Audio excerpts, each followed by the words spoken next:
আলহামদুলিল্লাহ, মহান রব্বুল আলামিনের দরবারে অসংখ্য গণিত শুকরিয়া যে মহান রব্বুল আলামিন আমাদেরকে পবিত্র জুমার দিনে জুমার নামাজ আদায়ের উদ্দেশ্যে আল্লাহ তাআলার ঘরে আসার বসার তৌফিক দান করেছেন। যে মহান রব্বুল আলামিন আমাদেরকে অত্যন্ত ভালোবেসে মহব্বত করে আল্লাহ পাকের ঘরে আল্লাহ পাকের মহান হুকুম পবিত্র জুমার নামাজ আদায় করার জন্য আল্লাহ পাক আমাদেরকে তৌফিক দান করেছেন। এজন্য অন্তরের অন্তঃস্থল থেকে কালিমাতুশ শুকর আদায় করে সকলে একসাথে বলি আলহামদুলিল্লাহ।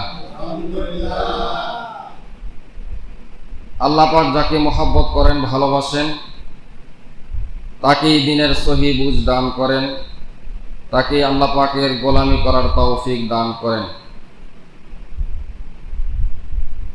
সময় অত্যন্ত দামি সময়, যে সময় আমার আপনার হায়াত থেকে চলে যায় ওই সময় আর কখনো ফেরত আসবে না।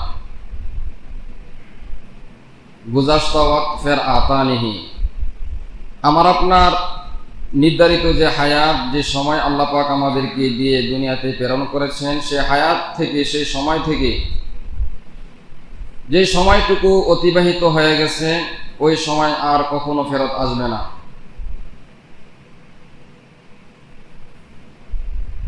দিন দিন আমাদের হায়াত, আমাদের সময় শেষ হয়ে যাচ্ছে।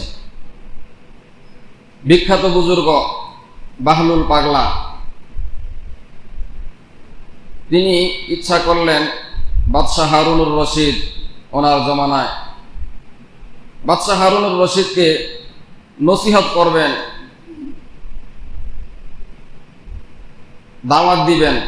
কিভাবে দাওয়াত দিবেন চিন্তা ফিকির করে তিনি এক টুকরা বরফ মাথায় নিলেন, বরফের টুকরা মাথায় নিয়ে রওনা করলেন। বাদশাহ হারুনুর রশিদের রাজ দরবারের নিকট দিয়ে যাওয়ার সময় বিখ্যাত বুজুর্গ বাহলুল পাগলা তিনি বলতেছেন, এমন কি আছে আমার উপরে রহম করবে? আমি এমন এক জিনিস বিক্রি করি যেটা তোমরা ক্রয় করলেও শেষ হয়ে যাবে, ক্রয় না করলেও সেটা শেষ হয়ে যাবে।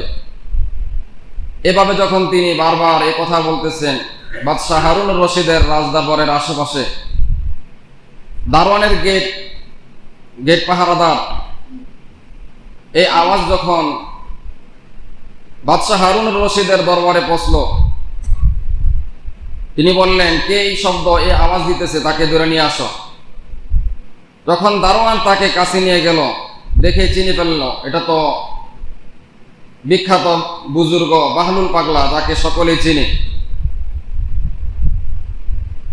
তো বাদশাহ হারুনুর রশিদ তাকে জিজ্ঞেস করলেন যে তুমি যে বলতেছ কে আছে আমাকে রহম করবে, আমাকে অনুগ্রহ করবে আমার উপরে, আমি এমন এক জিনিস বিক্রি করি যেটা তোমরা ক্রয় করলেও শেষ হয়ে যাবে, ক্রয় না করলেও সেটা শেষ হয়ে যাবে, তুমি এমন কি জিনিস বিক্রি করো? বলে, বাদশাহ আমি বরফ বিক্রি করি, আমার এই বরফ যদি কেউ কিনে নেয় তারপরে শেষ হয়ে যাবে, কেউ কিনে না নিলেও বাতাসে এটা শেষ হয়ে যাবে, গলে গলে শেষ হয়ে যাবে। তো বাদশাহ হারুনুর রশিদ জিজ্ঞেস করলেন, তুমি এর দ্বারা কি বুঝাইতে চেয়েছো আমাকে? বলে, আমি এটাই বুঝাইতে চেয়েছি যে আমাকে এবং আপনাকে আল্লাহ পাক রব্বুল আলামিন একটা মূল্যবান হায়াত দিয়ে দুনিয়াতে পাঠিয়েছেন, আর সেটা হলো সময়। সময়ের সমষ্টি যেটাকে বলা হয় সেটাকে হায়াত বলা হয়। ওই হায়াত, ওই সময় আমি আর আপনি যদি ইবাদতের মাধ্যমে কাটাই তাহলে সে হায়াত শেষ হয়ে যাবে। মসজিদে আসলেও সময় শেষ হয়ে যাবে, মসজিদের বাহিরে সময় কাটাইলেও সময় শেষ হয়ে যাবে। সময় আমার জন্য, আপনার জন্য অপেক্ষা করবে না।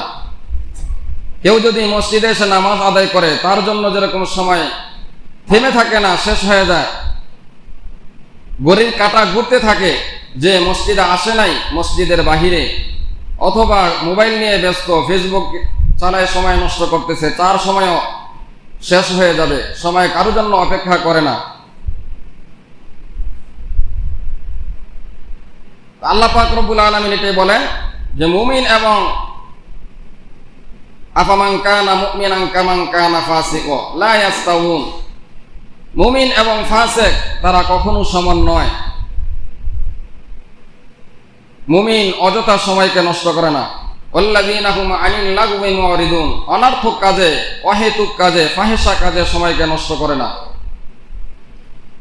যেহেতু সময় অনেক দামি, এই সময়কে ইবাদতের মাধ্যমে, আল্লাহ পাকের গোলামির মাধ্যমে সেই সময়কে কাটায়। এজন্য আমার আপনার সময়কে যদি আমরা কদর না করি, তাহলে এই সময়ের জন্য এক সময় আমরা আফসোস করব।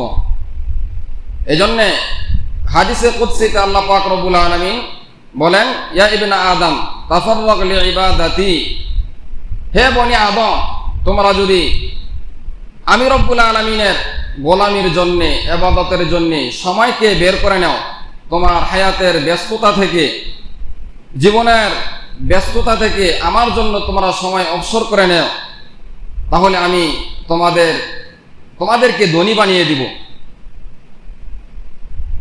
আর যদি আমার জন্য তোমরা, আমার ইবাদতের জন্য তোমরা সময় বের না করো, শুধু তোমার কাজের ব্যস্ততায়, দুনিয়ার ব্যস্ততায় তুমি তোমার হায়াতকে শেষ করে দাও, তাহলে আমি তোমাকে শত শত পেরেশানি দিয়ে, শত শত ব্যস্ততা দিয়ে আমি তোমাকে ব্যস্ততার ভিতরে রাখবো।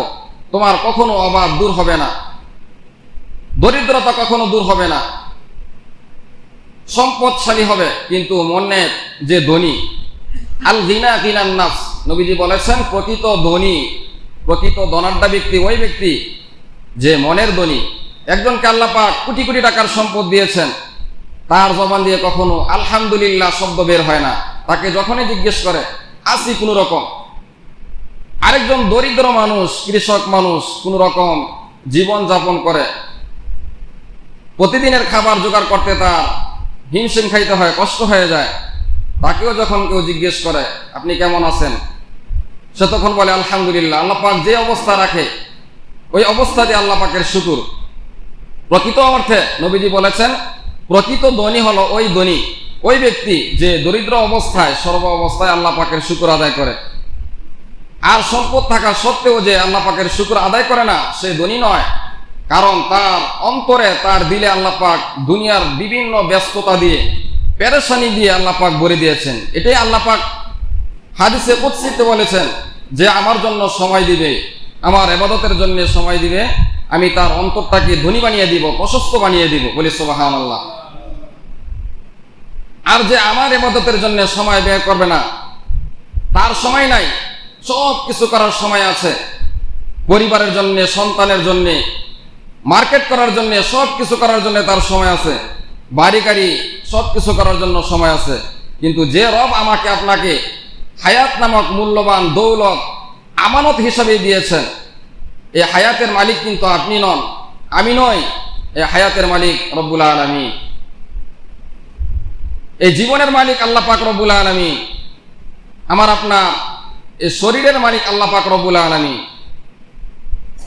আমি আমার এই শরীরের মালিক নই যে আমি যেভাবে ইচ্ছা সেভাবেই আমার এই হায়াতকে, আমার এই জীবনকে কাটাইব। যেহেতু এই শরীরের, এই হায়াতের মালিক আমি নই, আমি আমার ইচ্ছা মতো আমার হায়াতকে কাটাইতে পারবো না। দৃষ্টান্ত দিলে আপনারা সহজেই বুঝবেন। আমার আপনার টাকা দিয়ে যদি আমি আর আপনি একটা লাইট কিনি, সেই লাইট ব্যবহার করার জন্য যখন আমরা রাতে ব্যবহার করি, অন্ধকার রজনীতে, নিজের টাকার লাইট সেটা রাতের বেলা ব্যবহার করার জন্য নিয়ম আছে কি নাই? নিয়ম আছে। যেখানে সেখানে লাইট মারা যাবে না। কারো চোখের দিকে যদি লাইট মারি, যে আমি আমার টাকা দিয়ে লাইট ক্রয় করেছি, প্রথমবার যদিও লাইট চোখের মধ্যে মারা হয় সে মেনে নেবে, কিন্তু ইচ্ছাকৃতভাবে যদি বারবার কারো চোখের দিকে লাইট মারা হয় সেটা কি মেনে নেবে? এখন যদি আপনি বলেন যে আমার টাকা দিয়ে আমি লাইট ক্রয় করেছি, আমি যেখানে ইচ্ছা সেখানে মারব, তাহলে একটা লাইট 200 টাকা দিয়ে ক্রয় করার পর যেটা নিজের ইচ্ছা মতো ব্যবহার করা যায় না, যেখানে সেখানে মারা যায় না, এটারও একটা নিয়ম কানুন আছে। যেখানে ব্যবহার করা দরকার সেখানে ব্যবহার করব লাইট, অযথা অন্যের চোখের দিকে লাইট মারবো না।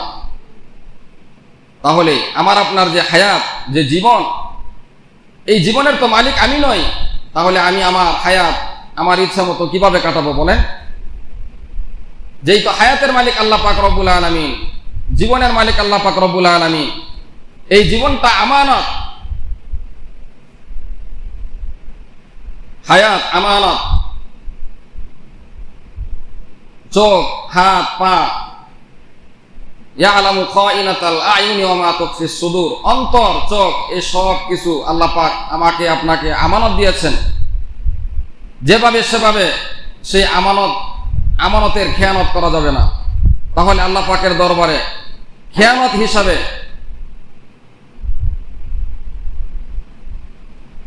আমরা আল্লাহ পাকের কাছে দাঁড়াইতে হবে। আমানতের খেয়ানত করা যাবে না, আমানতের যথাযথ রক্ষা করতে হবে হক।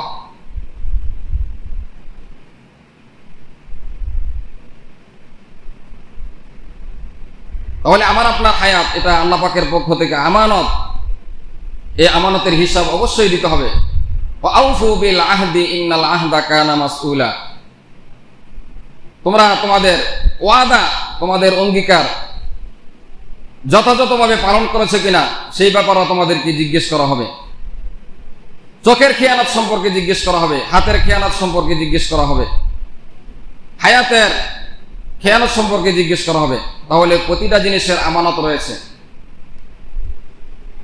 তো যে কথা বলতেছিলাম, যে হাদিস এবং আয়াত আপনাদের সামনে তেলাওয়াত করেছি, সে আয়াত এবং হাদিসকে সামনে রেখে কথা বলার চেষ্টা করব। মা তাওফীকি ইল্লা বিল্লাহ।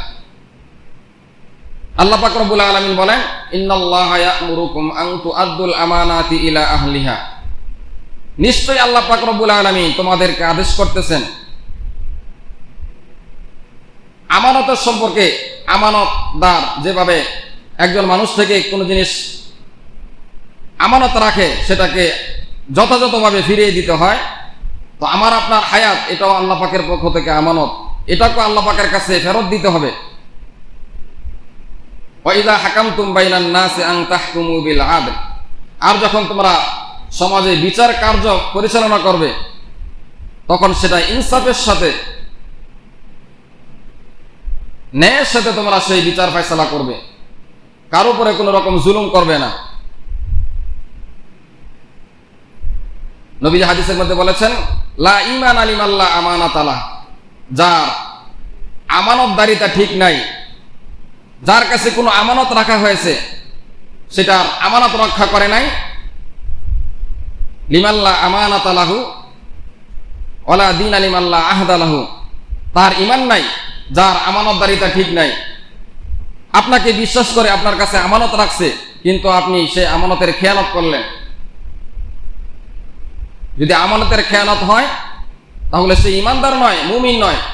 ওয়ালা দীন আলিমাল্লাহ আহদালাহু। আর যে মানুষের সাথে ওয়াদা করে সে ওয়াদার বরখেলাফ করে, ওয়াদা রক্ষা করে না, সেও ইমানদার নয়, সেও মুমিন নয়। এজন্য আমানতের খেয়ানত করা যাবে না। আমানতের যথাযথ হক আদায় করতে হবে, আমানত রক্ষা করতে হবে। ওয়াদা দিলে কারোর সাথে ওয়াদা রক্ষা করতে হবে, ওয়াদা ভঙ্গ করা যাবে না। হ্যাঁ, লোকটা নামাজি, হাজি, গাজী, তা ঠিক আছে, কিন্তু আমানতদারও হতে হবে। ইমানদার হওয়ার জন্য আমানতের খেয়ানত করা যাবে না, ওয়াদার বরখেলাফ করা যাবে না, ওয়াদা রক্ষা করতে হবে, জবানকে ঠিক রাখতে হবে, মিথ্যার আশ্রয় নেওয়া যাবে না। গত সপ্তাহে যেটা বলতেছিলাম যে একজন ব্যক্তির মাঝে যদি 4টা বদ অভ্যাস পাওয়া যায়, 4টা খারাপ গুণ পাওয়া যায়, তাহলে সে টাটকা মুনাফিক। 1 নম্বর বলছিলাম যে মুনাফিক সে সবসময় মিথ্যা কথা বলে, ওয়াদা দিয়ে ওয়াদা যথাযথ পালন করে না, ওয়াদা রক্ষা করে না। মানুষ আমানত রাখলে আমানতের খেয়ানত করে। 4 নম্বর বলা হয়েছে যে যখন ঝগড়া লাগে তখন অশ্লীল ভাষায় গালিগালাজ করে। এই 4টার মধ্যে একটা যদি বদভ্যাস কারোর মধ্যে পাওয়া যায় তাহলে তাকে ফাসিক বলা হবে। আর 4টা বদভ্যাস যদি কারোর মধ্যে পাওয়া যায় তাকে টাটকা মুনাফিক বলা হবে। আর মুনাফিকের স্থান একেবারে জাহান্নামের সর্বনিম্ন স্থানে। এজন্য আমাদের মধ্যে যাতে এই সমস্ত বদ গুণগুলো না থাকে, ভালো গুণগুলো থাকে, সে চেষ্টা করা যে আমার মধ্যে এরকম এই অপরাধগুলো আছে কিনা, এই গুণগুলো আছে কিনা। তাহলে হায়াতের জীবনে আমার আপনার হায়াত থেকে এই বদগুণগুলো দূর করতে হবে।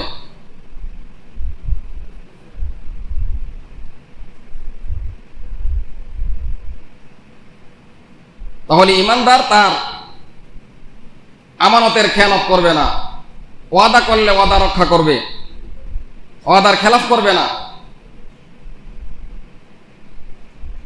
এক সাহাবী গিয়ে রাসূলকে বললেন, ইয়া রাসূলুল্লাহ, আমার আব্বা ইন্তেকাল করেছেন, আমার আব্বার জানাজার নামাজ আপনি পড়াইতে হবে। নবীজি বললেন, ঠিক আছে, জানাজা পড়াইব, সব কিছু রেডি করো 10 মিনিটের মধ্যে। তো নবীজি ওযু করে আসলেন, সাহাবায়ে কেরাম সবাই জানাজার নামাজ আদায় করবেন। ঠিক আল্লাহু আকবার সালাতুল জানাজা নামাজ আদায় করবেন, ঠিক ওই মুহূর্তে নবীজি বলতেছে, তোমরা উপস্থিত যারা এখানে রয়েছো, তোমরা কেউ এই মাইয়েতের কাছে কোনো টাকা পাও? একজন হাত উত্তোলন করলে পরে যে আমি তার কাছে পাই, দিনার অনে 2 দিনার। তো নবীজি বললেন, ওই লাশের সন্তানকে বললেন, তোমার আব্বা তো মানুষের কাছে ঋণ করছে, এগুলো পরিশোধ করে নাই, তোমরা কেউ একজনে জানাজার নামাজ আদায় করে নাও, আমি জানাজার নামাজ পড়াইতে পারবো না, যেহেতু তার ঋণ আছে। ওই সাহাবীর সন্তান বলতেছে, আমার বাবা ব্যবসা বাণিজ্য করতো, ব্যবসায় মার খেয়েছে। তো বলে, ঠিক আছে, তোমার বাবা কি সম্পদ রেখে যায় নাই? হ্যাঁ, রেখে গেছে, কিন্তু এগুলো আমাদের ভাইদের মধ্যে বন্টন করে দিয়ে দিছে। তো নবীজি জানাজার নামাজ আদায় করলেন না। ঠিক ওই মুহূর্তে একজন সাহাবী বললেন, ইয়া রাসূলুল্লাহ, আমি তার জিম্মাদার হয়ে আমি তার ঋণগুলো পরিশোধ করে দিলাম। তারপর নবীজি জানাজার নামাজ আদায় করেছেন। এই জন্য ঋণ নিয়ে মারা গেলে, যেহেতু নবীজি তার জানাজার নামাজ আদায় করেন নাই, এজন্য সবসময় আল্লাহ পাকের কাছে দোয়া করব, আয় আল্লাহ, আপনি আমাকে ঋণ মুক্ত অবস্থায় রাখেন। কেউ যদি আল্লাহ পাকের কাছে দোয়া করে, আল্লাহ পাক অবশ্যই তাকে ঋণ থেকে মুক্তি দান করবেন। হযরত আলী রাদিয়াল্লাহু তাআলা তিনি বলেন, কারো যদি পাহাড় পরিমাণ ঋণ থাকে, ঋণের বোঝা থাকে, আর সে যদি এই দোয়াটা পড়ে, আল্লাহুম্মা কফিনি বিহালালিকা আন হারামিকা ওয়া আগনিনি বিফদলিকা আম্মান সিওয়াক, এই দোয়াটা নিয়মিত সকাল সন্ধ্যা পাঠ করে, আল্লাহ পাক অবশ্যই তার ঋণ থেকে, কর্জ থেকে আল্লাহ পাক মুক্তি দান করবেন। বলি সুবহানাল্লাহ। আল্লাহুম্মা কফিনি বিহালালিকা আন হারামিকা ওয়া আগনিনি বিফদলিকা আম্মান সিওয়াক। এই দোয়াটা পাঠ করলে আল্লাহ পাক ঋণ থেকে মুক্তি দান করবেন, তার ঋণ যদি পাহাড় পরিমাণ হয়। এগুলো আমল করব, মাসনুন দোয়া। হযরত আবু সাঈদ খুদরি রাদিয়াল্লাহু তাআলা ওনার থেকে হাদিস বর্ণিত, তিনি বলেন, নবীজি সাল্লাল্লাহু আলাইহি সাল্লাম একবার মসজিদে নববীতে গেলেন, গিয়ে দেখলেন একজন সাহাবী অসময় মসজিদের ভিতরে দেখা যায়। হযরত আবু উমামা রাদিয়াল্লাহু তাআলা জিজ্ঞেস করলেন, হে আবু উমামা, তুমি এই সময় মসজিদে? এখন তো মসজিদে আসার সময় না, নামাজের সময় হয় নাই। তো সাহাবায়ে কেরামের অভ্যাস ছিল, যখনই কোনো পেরেশানির মধ্যে ছিলেন বা কোনো পেরেশানির মধ্যে থাকতেন, তখনই আল্লাহ পাকের স্মরণে মসজিদে চলে আসতেন, 2 রাকাত নামাজ আদায় করে আল্লাহ পাকের কাছে বলতেন কাইমুন বাকি। যেহেতু নবীজি অসময়ে মসজিদে আসছেন, বোঝা গেল নবীজির কোনো পেরেশানি ছিল, যার কারণে তিনিও মসজিদে অসময় চলে আসছেন। তো জিজ্ঞেস করলেন, কেন আসছো? ইয়া রাসূলুল্লাহ, আমার অনেক পেরেশানি, অনেক ঋণগ্রস্ত, অনেক অভাবগ্রস্ত, আল্লাহ পাকের কাছে বলার জন্য আসছি। তো নবীজি বললেন, হে উমামা, আমি কি তোমাকে এমন কিছু বাক্য শিখিয়ে দিব না কোরআন থেকে, যেগুলো তুমি পাঠ করলে, আমল করলে আল্লাহ পাক তোমাকে পেরেশানি মুক্ত বানিয়ে দিবেন, ঋণ মুক্ত বানিয়ে দিবেন, তোমার সমস্ত দুশ্চিন্তাগুলো আল্লাহ পাক দূর করে দিবেন। এমন কোনো আমল আমি তোমাকে বলবো না? বলে, ইয়া রাসূলুল্লাহ, অবশ্যই বলবেন। তো নবীজি বললেন, আল্লাহুম্মা কফিনি বিহালালিকা আন হারামিকা ওয়া আগনিনি বিফদলিকা আম্মান সিওয়াক। আল্লাহুম্মা ইন্নী আউযু বিকা মিনাল হাম্মি ওয়াল হুজনি ওয়া আউযু বিকা মিনাল আজিজি ওয়াল কাসালি ওয়া আউযু বিকা মিনাল বুখলি ওয়াল জুবনি ওয়া আউযু বিকা মিন গলাবাতিদ দাইনি ওয়া কাহরির রিজাল। কেউ যদি এই দোয়াটা পাঠ করে এবং আল্লাহ পাক রব্বুল আলামিনের কাছে কায়মনোবাক্যে দোয়া করে, তো আল্লাহ পাক তার দুনিয়ার সমস্ত পেরেশানিগুলো আল্লাহ পাক দূর করে দেন, বলি সুবহানাল্লাহ। ওই বান্দার যদি কোনো ঋণ থাকে, পাহাড় পরিমাণ যদি ঋণের বোঝা থাকে, আল্লাহ পাক সেই ঋণ থেকে মুক্তি দান করেন, বলি সুবহানাল্লাহ। এই আমলগুলো আমরা করব, আল্লাহ পাকের কাছে সাহায্য চাইব। বালা মুসিবত এগুলো আল্লাহ পাক দিয়ে থাকেন, কিন্তু এগুলোর জন্য আল্লাহ পাক দোয়াও শিক্ষা দিয়েছেন। এটা এমন নয় যে শুধু আমরাই ঋণগ্রস্ত, অভাবগ্রস্ত হয়েছি। সাহাবায়ে কেরামও মুসিবতের মধ্যে পড়লে এই দোয়া করতেন, এই আমল করতেন, স্বয়ং নবীজি আমল করতেন। তাহলে আমি আর আপনি কেন এই আমল করব না? বুখারী শরীফের একটি হাদিস বলতেছি, 2291 নম্বর হাদিস বুখারী শরীফের, 2291 বুখারী শরীফের হাদিস। নবীজি সাহাবায়ে কেরামদেরকে বলতেছেন যে বনি ইসরাইলের এক ব্যক্তি আরেক ব্যক্তির কাছে কিছু টাকা ধার চাইছে, ঋণ চাইছে। তো যিনি টাকা ধার দিবেন তিনি বলতেছেন, যাকে দিবেন তাকে বলতেছে যে তোমার কোনো সাক্ষী আছে? সাক্ষী নিয়ে আসো। কাফা বিল্লাহি শাহিদা। তো ঋণ গ্রহীতা তিনি বললেন যে সাক্ষী হিসাবে আল্লাহ পাকই যথেষ্ট। কাফা বিল্লাহি শাহিদা, যেহেতু আমার কাছে কোনো সাক্ষী নাই, আল্লাহ পাকই যথেষ্ট আমার সাক্ষীর জন্য। এরপরে ঋণদাতা বলতেছে তাহলে একজন অভিভাবক নিয়ে আসো। তো তিনি বললেন কাফা বিল্লাহি ওয়াকিলা, এর জিম্মাদারি হিসাবে আল্লাহ পাকই যথেষ্ট। সাক্ষী হিসাবে আল্লাহ পাক যথেষ্ট, জিম্মাদারি হিসাবে আল্লাহ পাক যথেষ্ট। তো ঋণদাতা বলতেছেন হ্যাঁ, তোমার কথা আমার পরিপূর্ণ বিশ্বাস হয়েছে, তুমি একজন ইমানদার, তোমার প্রতি আমার বিশ্বাস আছে।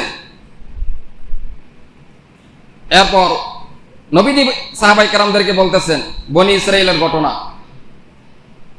এবার যখন আল্লাহ পাক সাহায্য, আল্লাহ পাকের কাছে, আল্লাহ পাক হলেন সাক্ষীদাতা, ওকিল, অভিভাবক। আল্লাহ পাককে সাক্ষী হিসাবে রেখে 1000 স্বর্ণ মুদ্রা তাকে দেওয়া হলো। তো এবার ঋণ গ্রহীতা তিনি টাকা নিয়ে সমুদ্র পাড়ি দিয়ে চলে আসলেন। নির্ধারিত সময় যখন আবার চলে আসছে যে এই সময়ের মধ্যে টাকা আবার ফেরত দিবে, এই সময় যখন চলে আসছে, ওই ব্যক্তি তার ভাইয়ের ঋণ পরিশোধ করার জন্যে তিনি রওনা করলেন। যাইতে যাইতে যখন সমুদ্রের একেবারে কিনারে চলে গেলেন, সেখানে গিয়ে কোনো বাহন পাইতেছেন না, আরোহী পাইতেছেন না, জাহাজ পাইতেছেন না যে তার ভাইয়ের কাছে তার পাওনা টাকা নিয়ে যাবেন। অনেকক্ষণ তিনি অপেক্ষা করে দেখতে পেলেন যে কোনো কিছু পাওয়া যাইতেছে না। আবার চিন্তা করতেছেন আমার ওই ভাই যার সাথে আমি ওয়াদা দিয়েছি, আল্লাহ পাককে সাক্ষী হিসাবে রেখেছি, অভিভাবক হিসাবে আল্লাহ পাককে রেখেছি, তাহলে আমার ভাই তো কষ্ট পাবে যদি আমি যথাসময় তার টাকা পরিশোধ না করি, তার পাওনা আদায় না করি, তাহলে তো আমি মিথ্যুক হয়ে যাব। এই চিন্তা করে তিনি কি করলেন, একটা কাঠের টুকরা নিলেন, কাঠ, শুকনা কাঠ, সে কাঠকে ছিদ্র করে কাঠের ভিতরে 1000 স্বর্ণ মুদ্রা ভিতরে ঢুকাই দিলেন এবং উপর দিয়ে এটাকে বন্ধ করে দিলেন, লেপ দিয়ে আটকাই দিলেন, সুন্দরভাবে নদীতে ছেড়ে দিলেন। আর বললেন আল্লাহ পাককে সাক্ষী রাখছে, আল্লাহ পাকের কাছে বলতেছে হে আল্লাহ, যখন আমি তার কাছে টাকা চাইছিলাম, আপনার বান্দা সাক্ষী হিসাবে আমি আপনাকে সাক্ষী হিসেবে রেখেছি। কাফা বিল্লাহি শাহিদা, জিম্মাদার হিসাবে কাফা বিল্লাহি ওয়াকিলা, আপনি আমার অভিভাবক। আয় আল্লাহ, এখন আমি কোনো বাহন পাইতেছি না, কোনো সাওয়ারি পাইতেছি না যে আমার ভাইয়ের পাওনা পরিশোধ করব। আপনি কুদরতিভাবে আমার ভাইয়ের পাওনা তার কাছে পৌঁছিয়ে দেন। আমি এই কাঠের ভিতরে টাকা রেখে দিলাম, 1000 স্বর্ণ মুদ্রা রেখে দিলাম। এভাবে আল্লাহ পাককে সাক্ষী রেখে আল্লাহ পাকের কাছে সাহায্য চেয়ে যখন নদীতে ছেড়ে দিলেন, সেই কাঠের টুকরা যথাসময় সমুদ্রের ওই পারে পাওনাদার এসে হাজির। অপেক্ষা করতেছে আমার ভাই যথাসময় আসবে, টাকা নিয়ে আসবে। অনেকক্ষণ অপেক্ষার পরে দেখলেন যে আসতেছে না। তিনি সমুদ্রের কিনারে দেখলেন যে একটা কাঠের টুকরা ভেসে ভেসে আসতেছে। তিনি চিন্তা করলেন, আমি এখন যেহেতু বাসায় চলে যাব, লাকড়িরও প্রয়োজন বাড়িতে রান্না করার জন্য, এই কাঠটা নিয়ে যাই, এই কাঠের টুকরাটা নিয়ে যাই। অনেক সময় নদীতে গোসল করতে গেলে শুকনা লাকড়ি কাঠ এগুলো পাইলে অনেক সময় নিয়ে আসে, এরকম আনে না, নিয়ে আসে, নদী দিয়ে ভেসে চলে আসে, এগুলো নিয়ে আসে। তো পাওনাদার চিন্তা করলেন, আমি এই লাকড়িটা নিয়ে যাই বাসায়। যাওয়ার পর বাড়িতে নেওয়ার পরে তিনি এটাকে টুকরা করবেন, দেখে যে ভিতরে কি যেন পেঁচায় রাখছে। বের করলেন, দেখে যে 1000 স্বর্ণ মুদ্রা এবং একটা চিরকুট লেখছেন যে আমি যথাসময়ে আসতে পারি নাই, আল্লাহ পাক আমার সাক্ষ্য হিসাবে যথেষ্ট, উকিল হিসাবে যথেষ্ট, আমি আল্লাহ পাককে সাক্ষী রেখে আপনার এই টাকা নদীতে ছেড়ে দিলাম এইভাবে। তো তিনি টাকা পাওয়ার পরে বুঝতে পারলেন যে আমার ভাই টাকাটা পাঠিয়ে দিয়েছে, যেহেতু চিঠির মধ্যে লেখা আছে। আবার 2-1 দিন পর যখন চিন্তা করলেন যে আমি টাকাটা পাঠাইছি, কিন্তু টাকা আমার ভাই পাইছে কিনা, আরো 1000 স্বর্ণ মুদ্রা লয়ে তিনি রওনা করলেন দেওয়ার জন্যে। এবার যখন পাওনাদারের সাথে দেখা হলো, 1000 টাকা নিয়ে গেলেন। যাওয়ার বলে বলতেছে যে আমি তো ওই দিন আসছিলাম, আপনাকে পাই নাই, সাওয়ারের কারণে আসতে পারি নাই। বলে ঠিক আছে ঠিক আছে, কথা আছে, আপনি কি 1000 স্বর্ণ মুদ্রা এইভাবে ছেড়ে দিয়েছেন এবং চিঠি দিয়েছেন? বলে হ্যাঁ। তো হাদিসের মধ্যে নবীজি বলেছেন, কেউ যদি কারো থেকে কোনো টাকা ধার করে, কর্জ করে, আর তার দিলে এটা নিয়ত থাকে, ইচ্ছা থাকে যে আমি অবশ্যই আমি এই টাকা তাকে ফেরত দিব, এরকম নিয়ত রাখে এবং নেওয়ার সময় এরকম নিয়ত রাখে, তো হাদিসের মধ্যে আসছে আল্লাহ পাক অবশ্যই কোনো না কোনো ভাবে তার পাওনা টাকা পরিশোধ করার ব্যবস্থা করে দিবেন। বলি সুবহানাল্লাহ। আর যদি নেওয়ার সময় এরকম ইচ্ছা থাকে যে নিছি দেওয়ার দিমু, মানে দেওয়ার কোনো ইচ্ছা না থাকে, তাহলে আল্লাহ পাক তাকে আর তৌফিক দিবেন না। এজন্য ইচ্ছা শক্তি এটা অনেক বড় জিনিস, হিম্মত। আপনার ইচ্ছা আপনাকে ফজরের নামাজ পড়ার তৌফিক দিবে। আপনি ইচ্ছা করবেন না, নিয়ত করবেন না, আপনি আল্লাহ পাকে কি ঠেকা পড়ছে যে আপনাকে ঘুমের থেকে উঠাইয়া নিয়ে আসবে মসজিদে? ইচ্ছা থাকতে হবে, ইচ্ছা শক্তি থাকতে হবে। তো কেউ যদি কারো থেকে কোনো টাকা ঋণ করে, দাঁড় করে, ওই সময় যদি তার পরিপূর্ণ নিয়ত থাকে, আল্লাহ আমি টাকাটা প্রয়োজনে নিতেছি, আমি যাতে এই টাকাটা পরিশোধ করতে পারি, তুমি সেই তৌফিক দান করো। তার যদি পরিপূর্ণ ইচ্ছা থাকে, আল্লাহ পাক কোনো না কোনো ভাবে তার এই ঋণ পরিশোধ করার আল্লাহ পাক সুযোগ করে দেবেন। বলি সুবহানাল্লাহ।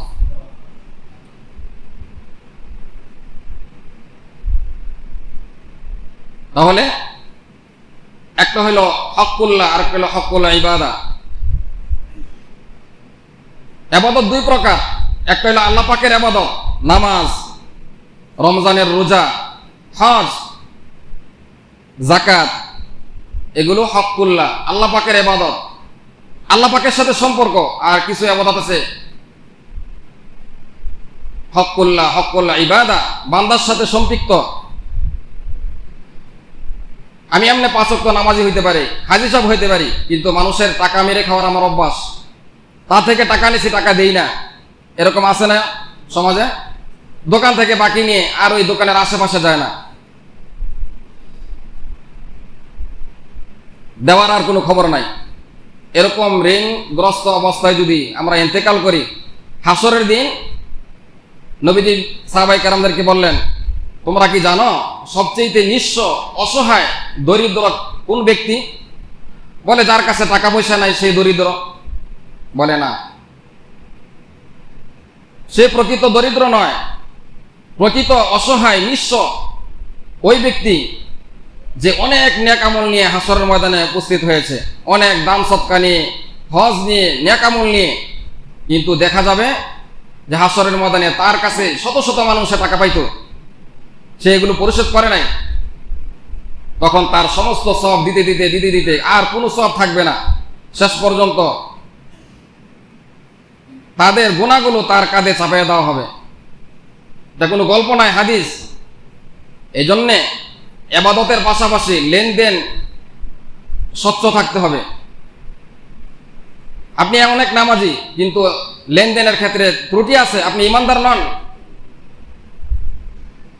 এই জন্য নবীজি বলেছেন, মানুষকে যাচাই করার জন্য সবচেয়ে উত্তম পন্থা হলো তুমি তার সাথে লেনদেন করো। যদি লেনদেনে সে ক্লিয়ার, তাহলে বুঝবে যে সেই মানুষটা সৎ, ভালো। লেনদেন করার আগ পর্যন্ত মানুষের সাথে সে ভালো না খারাপ এটা বোঝা যায় না। আল্লাহ পাকের যেটা হক নামাজ, এটা আল্লাহ পাক মাফ করে দিতে পারে, কিন্তু বান্দার হকের ক্ষেত্রে যতক্ষণ পর্যন্ত বান্দা মাফ না করবে ততক্ষণ পর্যন্ত মাফ হবে না। ঠিক এটা পাওনাদারের ক্ষেত্রে যেরকম আমানত, খেয়ানত করা যাবে না। আমার আপনার হায়াত, জীবন, শরীর, অঙ্গ প্রত্যঙ্গ, এই প্রতিটা জিনিস আল্লাহ পাকের পক্ষ থেকে আমানত। কোরআন এটাও আমানত, হায়াত এটাও আমানত বলা হয়েছে।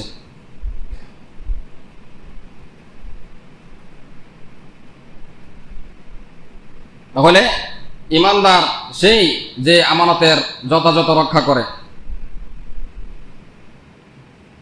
তো মুনাফিকের 4টা খাসলতের মধ্যে একটা হলো সে মিথ্যা বলবে, ওয়াদা খেলাফ করবে, ওয়াদা ভঙ্গ করবে, ওয়াইদা খাসামা ফাজার, এবং যখন মানুষের সাথে ঝগড়া করে সে ফাহিশা কথা বলতে থাকে, গালিগালাজ করতে থাকে। এজন্য জবানকে সংযত রাখতে হবে।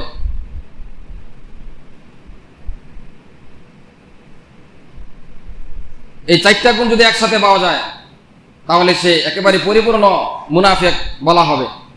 আর মুনাফিকের যে পরিমাণ, শেষ পরিণাম, এটা তো বলা হলো। আল্লাহ পাক রব্বুল আলামিন আমাদের সকলকে এই মুনাফিকি খাসলাত থেকে সবাইকে আল্লাহ পাক হেফাজত করেন। সকলে বলি আমিন।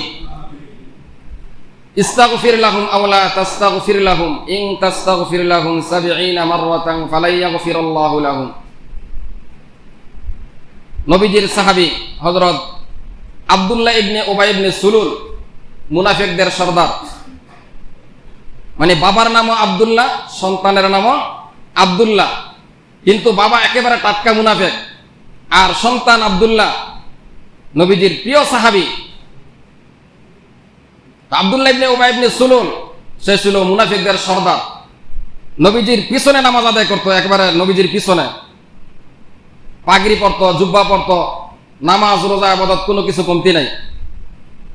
কিন্তু পিছনে ভিতরে ভিতরে সে দুশ্মনী করতো, নবীজির ইসলামের দুশ্মনী করতো।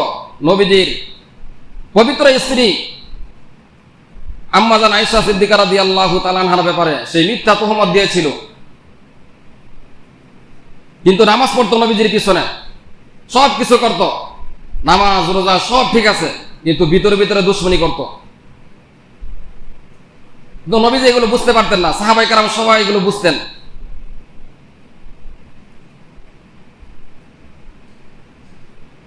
তো যখন আব্দুল্লাহর পিতা আব্দুল্লাহ ইবনে উবাই ইবনে সুলুল সে ইন্তেকাল করলো, তো তার সন্তান আব্দুল্লাহ বলতেছে, ইয়া রাসূলুল্লাহ, আপনার কাছে 2টা আবদার, যা আপনি নিজ হাতে আপনি নিজে আমার আব্বার জানাজার নামাজ আদায় করবেন, খেয়াল করে শুনবেন। তো বলে ঠিক আছে, জানাজার নামাজ পড়াইব। আরেকটা বলে যে বদরের যুদ্ধে আপনার চাচা আব্বাস রাদিয়াল্লাহু তাআলা তিনি যখন বদরের যুদ্ধে শহীদ হয়ে যান, তো ওনাকে কাফনের কাপড় হিসাবে ওনাকে দেওয়ার মতো কিছু ছিল না। তো আমার আব্বা আব্দুল্লাহ ইবনে উবাই ইবনে সুলুল উনি যেহেতু লম্বা ছিলেন, আপনার চাচা আব্বাস রাদিয়াল্লাহু তাআলা উনি লম্বা ছিলেন, তো আমার আব্বার শরীরের জামাটা আপনার চাচাকে কাফনের কাপড় হিসাবে দিয়েছিলেন, সেই বদলা হিসাবে আপনার কাছে একটা জুব্বা চাই, যে আপনি আপনার একটা জুব্বা, আপনার একটা জামা আমার বাবার কাফনের কাপড় হিসাবে দিবেন। বলে ঠিক আছে, কাফনের কাপড় দিলেন, জানাজার নামাজ আদায় করার জন্য রাজি হয়ে গেলেন। লোকটা ছিল মুনাফিক, নবীজি জানতেন না। সাহাবায়ে কেরাম নিষেধ করলেন যে আপনি তার জানাজার নামাজ পড়বেন না। তো নবীজি বললেন, আমি অবশ্যই নামাজ পড়াইব, যতক্ষণ পর্যন্ত আল্লাহ পাক আমাকে নিষেধ না করেন ততক্ষণ পর্যন্ত আমি জানাজার নামাজ আদায় করব। হযরত ওমর রাদিয়াল্লাহু তাআলা যখন জানাজার নামাজ আদায় করার জন্য নবীজি রওনা করলেন, হাতে ধরে বলতেছে, আপনি যাইবেন না, সে তো মুনাফিক, আপনার স্ত্রীর ব্যাপারে সে মিথ্যা তুহমত দিয়েছে, আপনার পিছনে নামাজ পড়তো কিন্তু আপনার দুশমনি করতো, সবসময় শত্রুতা করত। তার কাজ ছিল সবসময় এগুলো, কিন্তু এমনি সে নামাজে ছিল। বলে যে না, আমি নামাজ পড়বই, আমাকে তো আল্লাহ পাক নিষেধ করে নাই, যতক্ষণ পর্যন্ত আল্লাহ পাক নিষেধ না করবে আমি নামাজ আদায় করব। তো নবীজি জানাজার নামাজ আদায় করলেন, নিজের গায়ের পবিত্র জুব্বা দিলেন এবং পবিত্র লালা মুবারক তার মুখে লাগাই দিলেন বরকত হিসাবে, যে এর উসিলা হয়তো আল্লাহ পাক মাফ করে দিবেন। এবং নিজে মুনাফিক আব্দুল্লাহ ইবনে উবাই ইবনে সুলুলকে কবরে রাখলেন। এবার কবর থেকে উঠার পর মাইয়েতের জন্য যখন দোয়া করবেন, ঠিক ওই মুহূর্তে আল্লাহ পাক আয়াত নাজিল করলেন, ইস্তাগফির লাহুম আও লা তাস্তাগফির লাহুম ইন তাস্তাগফির লাহুম ৭০ মাররাতান ফালান ইয়াগফিরাল্লাহু লাহুম। হে নবী, আপনি তার জন্য যদি ৭০ বার তাওবা করেন, ইস্তেগফার করেন, তারপরও তাকে মাফ করা হবে না। ইন তাস্তাগফির লাহুম ৭০ মাররাতান, আপনি যদি ৭০ বারও তার জন্য ইস্তেগফার পাঠ করেন তাকে মাফ করার জন্য, তাকে মাফ করব না, সারা জীবন আপনার দুশমনি করেছে আপনার পিছনে, আপনি জানেন না। এই আয়াত যখন নাজিল করলেন তখন তিনি তার জন্য আর ইস্তেগফার করেন নাই। এরপর আবার আল্লাহ পাক বললেন, এই পৃষ্ঠার মধ্যে 10 নম্বর পারার 19 নম্বর পৃষ্ঠায় আবার আল্লাহ পাক আয়াত নাজিল করলেন, ওয়ালা তুসাল্লি আলা আহাদিম মিনহুম মাতা আবাদা ওয়ালা তাকুমা আলা কবরি, ওয়ালা তুসাল্লি আলা আহাদিম মিনহুম, এরপরে আর কখনো আপনি কোনো মুনাফিকের জানাজার নামাজ আদায় করবেন না। এখন তো জানাজার নামাজ আদায় করছেন, কবরে রাখছেন, সবকিছু করছেন, এরপর থেকে আর কোনো মুনাফিকের জানাজার নামাজ আদায় করবেন না। ওয়ালা তুসাল্লি আলা আহাদিম মিনহুম মাতা আবাদা ওয়ালা তাকুমা আলা কবরি, এবং কবরে রাখবেন না, তার কবরে গিয়ে দাঁড়িয়ে তার জন্য দোয়া করবেন না। সাবধান, ইন্নাহুম কাফারু বিল্লাহি ওয়া রাসূলিহি, সে আল্লাহ এবং তার রাসূলের সাথে সব সময় দুশমনি করত। অতএব এরপর থেকে আর কখনো আপনি কোনো মুনাফিকের জানাজার নামাজে যাবেন না, দোয়া করবেন না, তার কবরের পাশে গিয়ে দাঁড়াইবেন না। এইভাবে যখন নিষেধ করলেন আল্লাহ পাক, কোরআনের আয়াত জিবরাইল যখন নিয়ে আসছে তখন তিনি ফিরে আসলেন। তো দেখেন, সব সময় নবীজির পিছনে নামাজ আদায় করত, সবকিছু করত, কিন্তু তার ভিতরে ছিল নবীজির প্রতি পুরা দুশমনি। তাহলে একজন মুনাফিকের ব্যাপারে কত কঠোর আল্লাহ পাক রব্বুল আলামিন। কিন্তু মুনাফিক জানতো যে মুহাম্মদ সাল্লাল্লাহু আলাইহি সাল্লাম তিনি সত্য নবী, আমানতদার, তিনি যদি আমার জন্য দোয়া করে তাহলে আল্লাহ পাক মাফ করে দিবেন। ওনার গায়ের জুব্বাটা আমার গায়ে পরায় দিলে হয়তো এর উসিলা মাফ করে দিবেন। কিন্তু আল্লাহ পাক আয়াত নাজিল করে দিলেন, যেহেতু কোরআনের অনেকগুলো আয়াত হযরত ওমর রাদিয়াল্লাহু তাআলা ওনার ইচ্ছা অনুযায়ী আল্লাহ পাক আয়াত নাজিল করতেন। ওনাকে যখন বারবার নিষেধ করতেছে যাইতে, তারপরও যখন গেলেন আর আল্লাহ পাকের কাছে বলতেছে, হে আল্লাহ, আমি তো আমার রাসূলকে নিষেধ করে পারলাম না। শেষ পর্যন্ত আল্লাহ পাক ওমর রাদিয়াল্লাহু তাআলা মনের ইচ্ছাকে আল্লাহ পাক পুরা করে দিলেন। বলি সুবহানাল্লাহ। এজন্য শুধু 5 ওয়াক্ত নামাজ পড়লে যে আমরা ইমানদার, বিষয়টা এমন নয়। আমার আপনার দিলেও এই গুণগুলো থাকতে পারে, আমার মধ্যেও থাকতে পারে।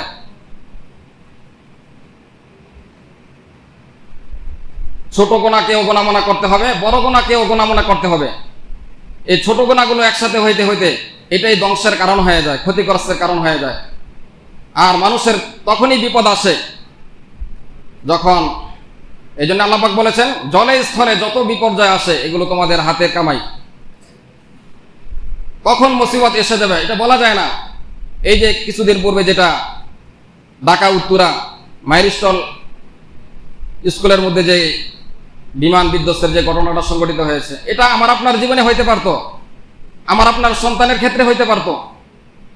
চিন্তা করে দেখেন, ওই জায়গায় আপনি একটু নিজেকে চিন্তা করে দেখেন, যদি সেখানে আমি হইতাম, আমার সন্তান এরকম ক্ষতিগ্রস্ত হইতো, আমার কোনো আত্মীয় স্বজন এরকম ক্ষতিগ্রস্ত হইতো, আমার আপনার ইমানের অবস্থা কেমন হতো? কি কঠিন পরীক্ষা। দুনিয়ার যদি এরকম শাস্তি হয়ে থাকে, দুনিয়ার আগুনের সামনে মানুষ জ্বলছে গেছে, চেহারা দিকে তাকানো যায় না। সারা বিশ্বের মানুষ এই চিত্র দেখে এমন কোনো পাষণ্ড হৃদয় নাই যার চোখ দিয়ে পানি বের হয় নাই।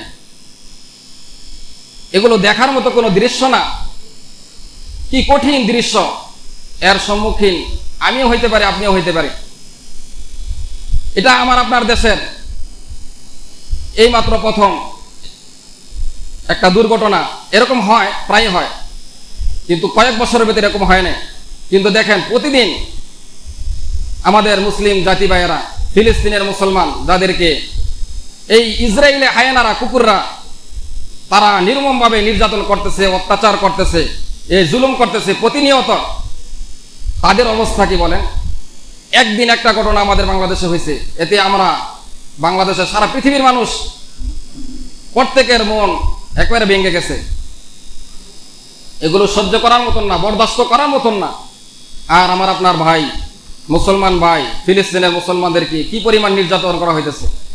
ত্রাণ নিতে আসছে প্রায় 70 জনের মতন, সেখানে আক্রমণ করে, গুলি করে তাদেরকে হত্যা করা হয়েছে। ত্রাণ নিতে আসছে, ক্ষুধার যন্ত্রণায় সেখানে কাতরে মৃত্যুর কোলে ঢলে পড়ে গেছে। এই যে চিত্র, তাদের শুধুমাত্র কিন্তু একটাই অপরাধ, তারা মুসলমান, তারা ঈমানদার, এটাই অপরাধ। কারণ কোরআনের আল্লাহ পাক জায়গায় জায়গায় বলেছেন, ওয়াকালাতিল ইয়াহুদু লাইসাতিন নাসারা আলা শাই, যে পৃথিবীর যত ইহুদি, খ্রিস্টান, বৌদ্ধ, নাসারা আছে, অমুসলিম আছে, তাদের একটাই চাওয়া পাওয়া, সেটা হলো যাতে মুসলমান তাদের ধর্ম গ্রহণ করে। যতক্ষণ পর্যন্ত কোনো মুসলমান তাদের ধর্ম, ইহুদি ধর্ম, খ্রিস্টান ধর্ম, তাদের ধর্ম গ্রহণ না করবে, ততক্ষণ পর্যন্ত আমরা তাদের প্রিয় হইতে পারবো না। তাহলে বোঝা গেল আমাদের অপরাধ একটাই, যে আমরা ঈমানদার। ফিলিস্তিনের মুসলমানদের অপরাধ একটাই, যে তারা মুসলমান, তারা ঈমানদার। আল্লাহ পাক রব্বুল আলামিন আমাদের সকলকে এগুলো থেকে ইবরত হাসিল করার তৌফিক দান করুন। আমার আপনার জীবনের মধ্যে এই ধরনের ঘটনা সংঘটিত হইতে পারে। আল্লাহ পাক সকলকে এবং বাংলাদেশকে, সারা বিশ্বের মুসলমানদেরকে এরকম কঠিন বিপদ আপদ থেকে, মুসিবত থেকে, দুর্ঘটনা থেকে আল্লাহ পাক সবাইকে আল্লাহ পাক হেফাজত করেন। এরকম কঠিন বিপদ যেন আল্লাহ পাক না দেয়, যেহেতু আমাদের ঈমান দুর্বল। এই জন্য সবসময় দোয়া করবো নিজের জন্য, উম্মতে মুসলিমার জন্য সবসময় দোয়া করবো, আয় আল্লাহ আপনি আমাদেরকে এত কঠিন মুসিবত দিয়ে পরীক্ষা করেন না। আল্লাহ পাক আমাদের সবাইকে বুঝার এবং আমল করার তৌফিক দান করুন। যারা সুন্নত পড়ে নেই